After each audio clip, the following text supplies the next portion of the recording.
ఆ ముగ్గురు పిల్లలు అప్పటి వరకు ఆడుతూ పాడుతూ సంతోషంగా గడిపారు. ఏం జరిగిందో తెలియదు. నిద్రలోనే విగత జీవులుగా మారారు. ఒకే ఇంట్లో ముగ్గురు పిల్లలు మృతి చెందడం తీవ్ర విషాదాన్ని నింపింది. చిన్నారుల తల్లి కూడా ఆరోగ్య పరిస్థితి విషమించి ఆసుపత్రిలో చికిత్స పొందుతున్నారు. విషాహారం వల్లే ఘటన జరిగిందని ప్రాథమికంగా నిర్ధారించిన పోలీసులు పూర్తి కారణాలపై దర్యాప్తు చేస్తున్నారు.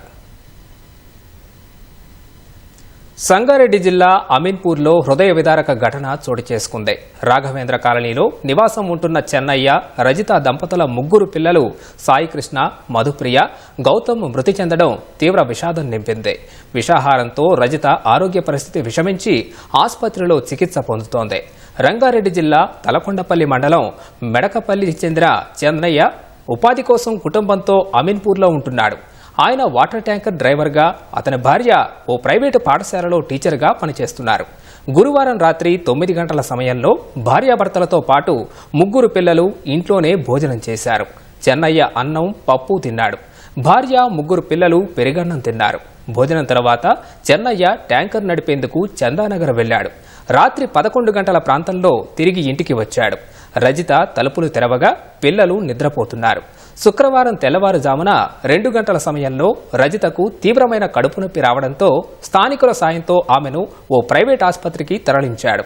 ఆ తర్వాత పిల్లల్ని పరిశీలించగా అప్పటికే ముగ్గురు మృతి చెందినట్లు గుర్తించారు.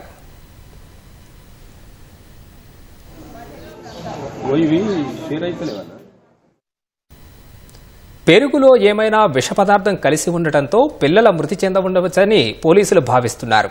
తండ్రి చెన్నయ్య పప్పన్నం తినడంతో అతనికి ఏమీ కాలేదు. సంగారెడ్డి జిల్లా ఎస్పీ పరితోష పంకజ్ ఘటనాస్థలిని పరిశీలించి వివరాలు సేకరించారు.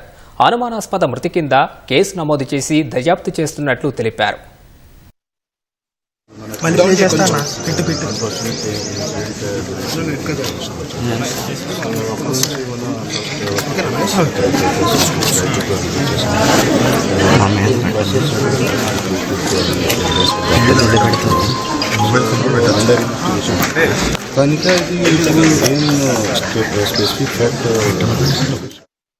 కూతురు రజితతో అల్లుడు చెన్నయ్య గొడవ పడేవాడని, రెండో పెళ్లి అని తెలిసినా పెళ్లి చేయడం మేం చేసిన పొరపాటని రజిత తల్లి పార్వతమ్మ చెబుతోంది.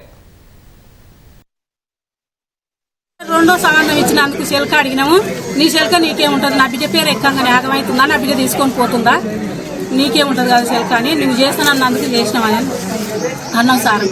అన్నాక చేసి కడుపు తీపిస్తానంటే ఒక సారం మడ్డం వచ్చి ఏమన్నా కడుపు తీసి ఎందుకు తీపిస్తావు చెన్నయ్య, నువ్వు కడుపు తీపియొద్దు, ఇంట్లో కోరి మీరు ఇంట్లో కోరి అని నన్ను నా బిడ్డని ఇంట్లో తోలింది ఆ మేడం. తోలి ఆయనతో ఏం సవాలని చెప్పిందో ఏ గంటకి మళ్ళీ వచ్చి 6 రోజుల దాకా జడం పెట్టుకున్నాడు నాతోని, నా బిడ్డతో నాకుతో జడం పెట్టుకొని ఆయన సాన్ని గొడవ జరగబడితే పోయిన సంవత్సరం దాకా లెస్స గొడవ జరిగితే అట్టే ఓర్చుకున్నది. ఇక అట్లా అమ్మ అయింది అంత అయితేనే ఉంటుంది, పోతూనే ఉంటుంది, అమ్మ మసలు జరుగుతాయి మోడని తానని అన్నది. నాకు 2:30కు మా ఇంటి కిరాయి కింద మా కిరాయి అబ్బాయి వచ్చి అందరూ ఇలా చిన్న భార్య నానా పరిస్థితి ఉంది, పిల్లలు చనిపోయిందని చెప్పి ఏడుస్తున్నాడు, ఒకసారి మీరు రండి అని చెప్పాడు. ఇమీడియట్గా 2:30 అట్లా 2:30 నేను వచ్చి చూస్తే చిన్న బాగా పెట్టుకుని ఇక్కడ ఉన్నాడు.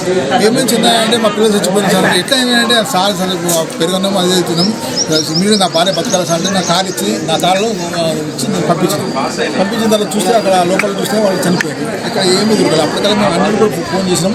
ఆ పోలీసు వాళ్ళు వచ్చి నరేష్ గారు వచ్చారు, డిఎస్పీ గారు వచ్చారు, ఇన్వెస్టిగేషన్ చేస్తారు. కొట్లాడుకున్నట్లు కానీ ఏమున్నట్లు అసలు ఇంకా అమ్మనే ఉన్నారు సార్. ఏమంటే అసలు మాకు చాలా కాన్ఫిడెంట్ అమ్మాయి కానీ ఆయన భార్య భర్తలు అసలు ఇంత బాధ ఇస్తుందంటే వాళ్ళ ఇంటి పరిస్థితి, ఆర్థిక పరిస్థితులు ఎలా ఉంది? ఆర్థిక వాళ్ళకి ఊళ్ళో పొలం ఉందంట, కాకపోతే అన్నదమ్ములు 6 మంది వాళ్ళకి డిస్ప్యూట్ అయ్యి 1 ఇయర్ నుంచి మాట్లాడతారని కూడా చెప్పారు. చిన్నారుల తండ్రి ఒక్కడే పప్పుతో అన్నం తినడం, భార్యా పిల్లలు పెరుగన్నం తినడం పైన పోలీసులు ఆరా తీస్తున్నారు. తనతో పాటు చిన్నారులకు తల్లి విషాహారం ఇవ్వడం వల్లే ఈ ఘటన జరిగిందా అనే విషయాన్ని సైతం పరిశీలిస్తున్నారు. చిన్నారుల మృతికి కుటుంబ కలహాలు ఏమైనా దారితీశాయా అనే కోణంలోనూ దర్యాప్తు కొనసాగుతోంది.